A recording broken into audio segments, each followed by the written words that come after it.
नमस्कार। कभी सोचा है कि भारत का हर एक कोना, चाहे वो कितना भी दूर क्यों ना हो, सीधा हवाई जहाज से जुड़ जाए? वैसे ये अब सिर्फ एक कल्पना नहीं है। आज हम बात कर रहे हैं भारत के सबसे बड़े एविएशन प्रोजेक्ट्स में से एक, उड़ान 2.0 की सच्ची कहानी की।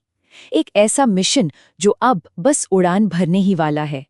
तो सवाल यही उठता है कि इतना बड़ा देश, जिसके पास पहाड़ हैं, रेगिस्तान हैं, द्वीप हैं, वो अपने इतने दूर दराज के कोनों तक हवाई जहाज कैसे पहुंचा सकता है? ये सिर्फ एक इंजीनियरिंग की चुनौती नहीं है, ये तो पूरे देश को एक साथ जोड़ने का एक बहुत बड़ा सपना है।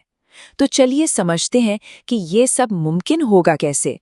हर बड़ी कहानी की शुरुआत, आप जानते हैं, एक बड़े फैसले से होती है। और इस कहानी की शुरुआत भी हुई एक बहुत बड़ी घोषणा के साथ।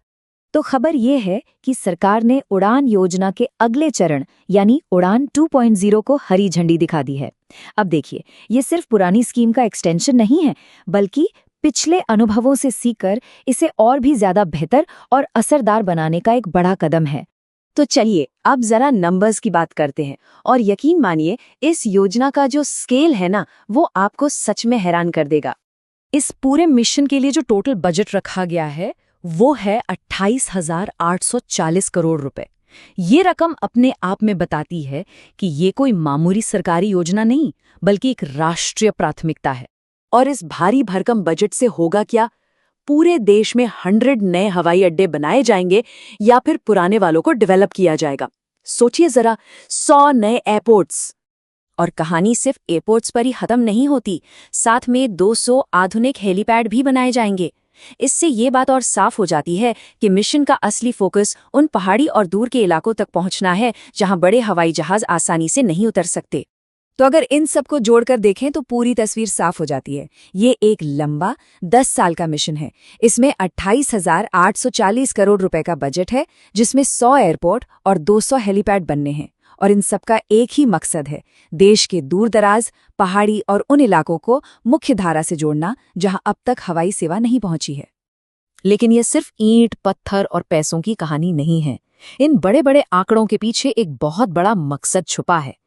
चलिए अब इस योजना की आत्मा को समझते हैं कि इसका असली लक्ष्य आखिर है क्या। उड़ान, इसका पूरा नाम ही इसकी पूरी कहानी कह देता है। उड़े देश का आम नागरिक। मतलब इस योजना का जो मूल सिद्धांत है वो है हवाई यात्रा को लोकतांत्रिक बनाना, ताकि ये सिर्फ कुछ खास लोगों तक ही सीमित न रहे, बल्कि देश के हर आम नागरिक की पहुंच में आ सके।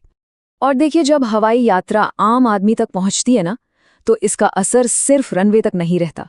इसका प्रभाव हर घर में, हर बाजार में और यहाँ तक कि देश की सुरक्षा तक महसूस होता है। तो ये काम कैसे करेगा? देखिए, सबसे पहले तो बेहतर कनेक्टिविटी होगी। जो हमारे टियर 2 और टियर 3 शहर हैं, वो सीधे बड़े शहरों से जुड़ जाएंगे। इसका सीधा असर क्या होगा? वहाँ के टूरिज्म और व्यापार को पंख लग जाएंगे, जिससे लोकल इकोनॉमी बढ़ेगी। और शायद सबसे जरूरी बात, किसी भी इमरजेंसी की स्थिति में, चाहे वो कोई मेडिकल इमरजेंसी हो या कोई प्राकृतिक आपदा, मदद बहुत बहुत तेजी से पहुंचाई जा सकेगी। तो ठीक है, योजना को हरी झंडी मिल चुकी है और मिशन की शुरुआत भी हो गई है। अब नजर डालते हैं भविष्य पर। देखते हैं कि आने वाला दशक भारत के लिए क्या कुछ लेकर आ सकता है। आज हमें सच्ची कहानी के बिल्कुल शुरुआती पन्ने पर हैं। एक बहुत बड़ी योजना को मंजूरी मिली है, लेकिन जरा सोचिए, 10 साल बाद हम शायद भारत में यात्रा के एक बिल्कुल नए दौर को देख रहे होंगे।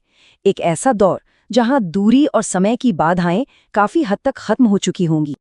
और आखिर में ये एक सवाल सोचना बहुत जरूरी है, क्या ये 10 साल का मिशन सिर्फ कुछ हवाई पट्टियां और हेलीपैड ही बनाएगा, या ये वाकई में भारत के विकास और संपर्क का नक्शा हमेशा हमेशा के लिए बदल कर रख देगा?